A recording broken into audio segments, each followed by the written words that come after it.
मी भिक्कुनी सुप्रज्ञा. जय भीम. मी आज ह्या समाजव्यवस्थेवर बोलणार आहे.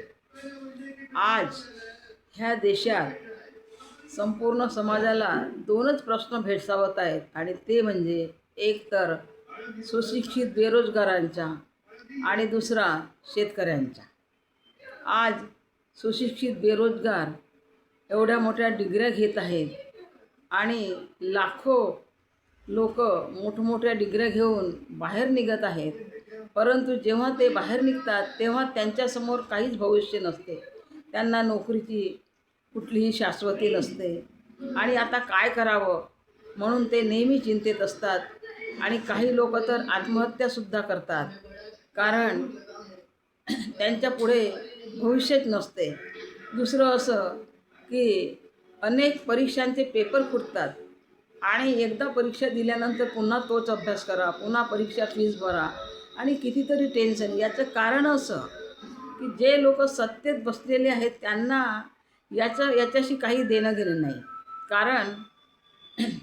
कारण की त्यांना ते काही शिकलेले नाहीत, ते सुशिक्षित बेरोजगारीमधून गेलेले नाहीत आणि त्यांना याच्यासाठी काही लेणं देणं नाही. ह्या समाजाच्या समोर मुख्यतः 4-5 महत्त्वाच्या बाबी आहेत. त्या म्हणजे रोटी, कपडा, मकान, आरोग्य आणि शिक्षण. ह्या मूलभूत गरजा होत. माणसाच्या पोटात अन्न नसलं तर तो काहीच ऐकू शकत नाही. एकदा भगवान गौतम बुद्ध आणि त्यांचा शिष्य आनंद हे दोघेही रस्त्याने जात होते. एका ठिकाणी ते बसले आणि एक माणूस रस्त्याने जात होता. आनंदाला खूप घाई झाली त्याला धम्म सांगण्याची आणि तो त्याच्याजवळ जातो आणि आपलं धम्म सांगतो. परंतु तो माणूस काहीच ऐकायला तयार नसतो, कारण की त्याच्या पोटात अन्न नसते. जेव्हा पोटात अन्नच नसलं तर तो माणूस धर्म वगैरे देव सगळे बाजूला टाकेल आणि पहिल्यांदा अन्नाची व्यवस्था करेल. पहिले त्याचं पोट भरलं पाहिजे तरच तो बाकीचं सगळं ऐकू शकतो.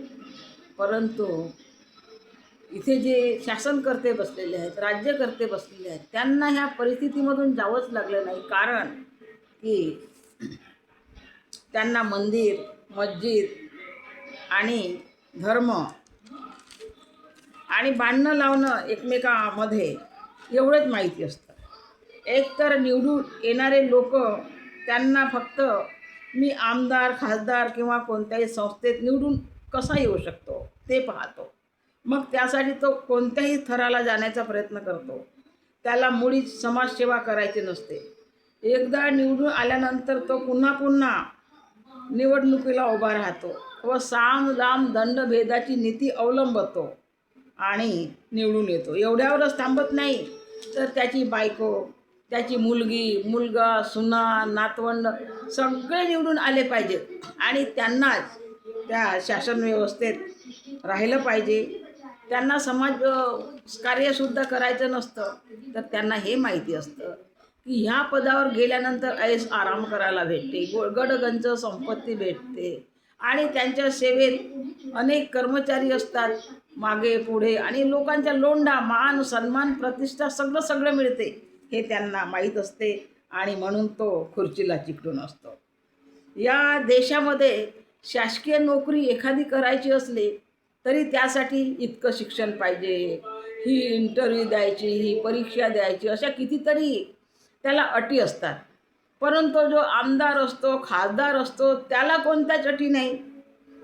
त्याला काय आहे, त्याच्याकडे पैसा आहे का, मग तो कोणत्या मार्गानं कमावला आहे त्याची काही तो काही प्रश्न नाही.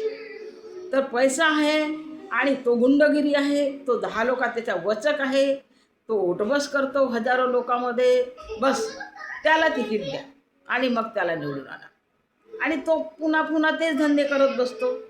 आता अमेरिकेसारख्या यांना जर ह्या आमदार खासदारांना अशी परीक्षा राहिली तर हा जो कचरा आहे, पूर्णपणे आमदार खासदार हे काही बसले आहेत, याच्यातला पाऊण भाग कचरा संपून जातो, हा कचरा निघून जातो आणि अत्यंत सुंदर परीक्षेत पास झालेले, ज्यांना निकष आहेत आणि जे हुशार लोक आहेत, असे लोक त्या आमदार खासदार झाले पाहिजेत आणि त्यांच्याकरवी फार चांगलं काम होऊ शकते आणि या देशाची प्रगती होऊ शकते. त्यांना जाण राहील की कशा प्रकारे हा सुशिक्षित बेरोजगार इतकी मेहनत करून पुढे जातो.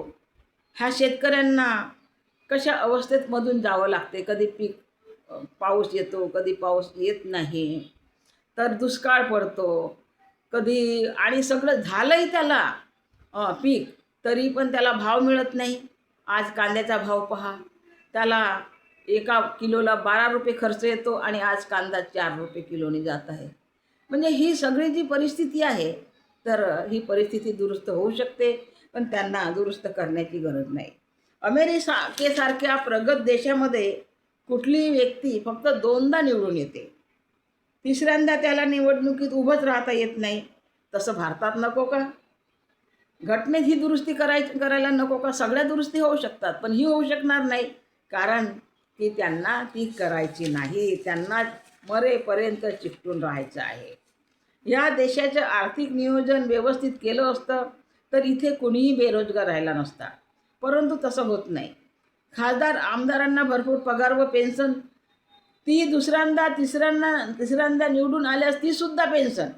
एकतर हे सगळेच लोक मुळातच करोडपती असतात. त्यांना एवढं पेन्शन मरेपर्यंत, तो मेला तर त्याच्या बायकोला मरेपर्यंत, हा वायफळ खर्च नाही का? तसेच जे सरकारी नोकरी आहेत त्यांचे पगार खूप वाढले, त्यांची पेन्शन सरकारने संपवूनच टाकली, परंतु आमदार खासदाराची पेन्शन काही संपली नाही. ह्या देशात अंधश्रद्धा खूप आहेत. आज माणूस चंद्रावर चालला, हे सगळं विज्ञानामुळं घडते. तर ह्या सत्तेत बसणाऱ्या लोकांचं देवधर्म यावर विश्वास आहे. हे संपूर्ण हिंदूचे देवच खोटेच आहेत. त्यांचा काही इतिहास नाही. कोणाला 8-10 हात आहेत, तर कुणाला सोंड, तर कुणाला शेपटी. बरं, ह्यांनी असं कोणतं समाजाला दिशा देण्याचं काम केलं? तर शून्य. जे सांगतात ते विश्वास ठेवण्यालायकच मुळी नाही. तरीही आज त्या आंघोळ करायला जातात, काय म्हणतात त्याला, त्याच्यासाठी करोडो रुपये खर्च होत आहेत. आणि साध्या शेतकऱ्यांसाठी आणि ह्या आपल्या याच्या सुशिक्षित बेरोजगारासाठी इकडे मुळीच खर्च होऊ शकत नाही.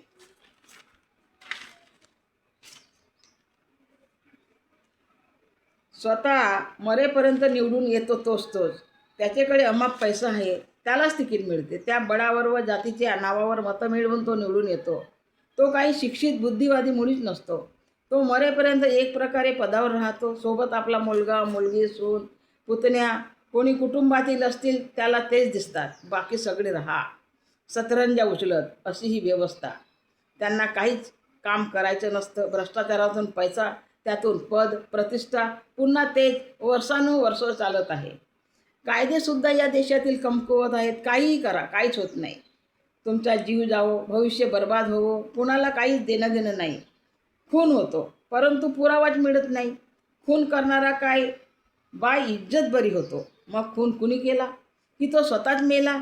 याचा शोध तरी सरकारने लावावा.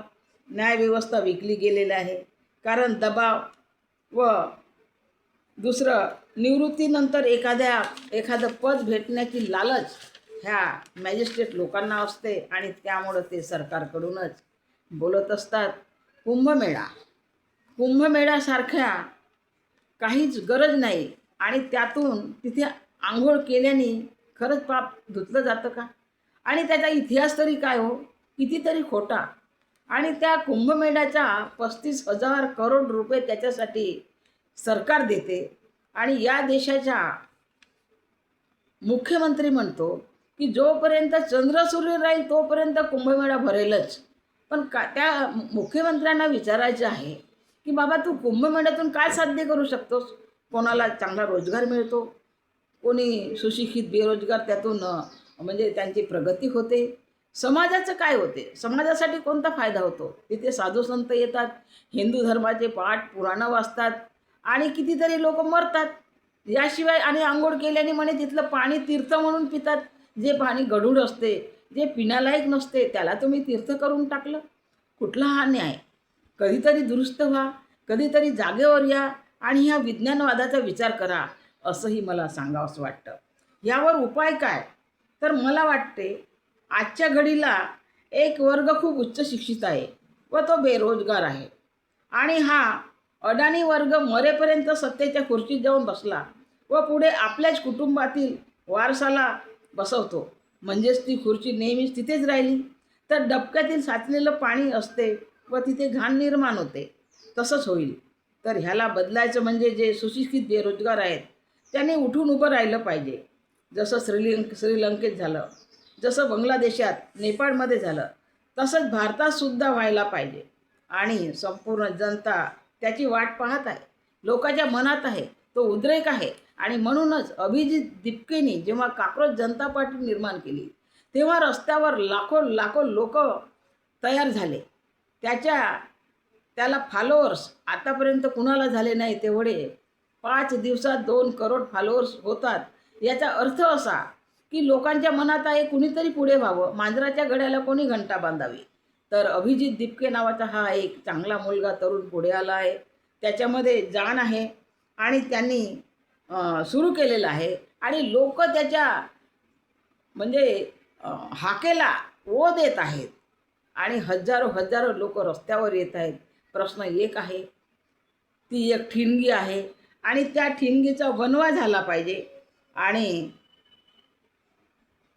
आणि हे मिळालेली ही एक संधी आहे, त्याचं एक चांगलं सोनं केलं पाहिजे आणि संपूर्ण समाज ह्या सुशिक्षित बेरोजगार विद्यार्थ्याच्या सोबत आला पाहिजे आणि एक जन आंदोलन केलं पाहिजे. आणि हे जे भ्रष्ट लोक इथे बसलेले आहेत, हे खोटं बोलणारे, करोडो रुपये जमा करून ठेवलेले भ्रष्टाचारी, यांना काही समाजाचं देणं घेणं नाही.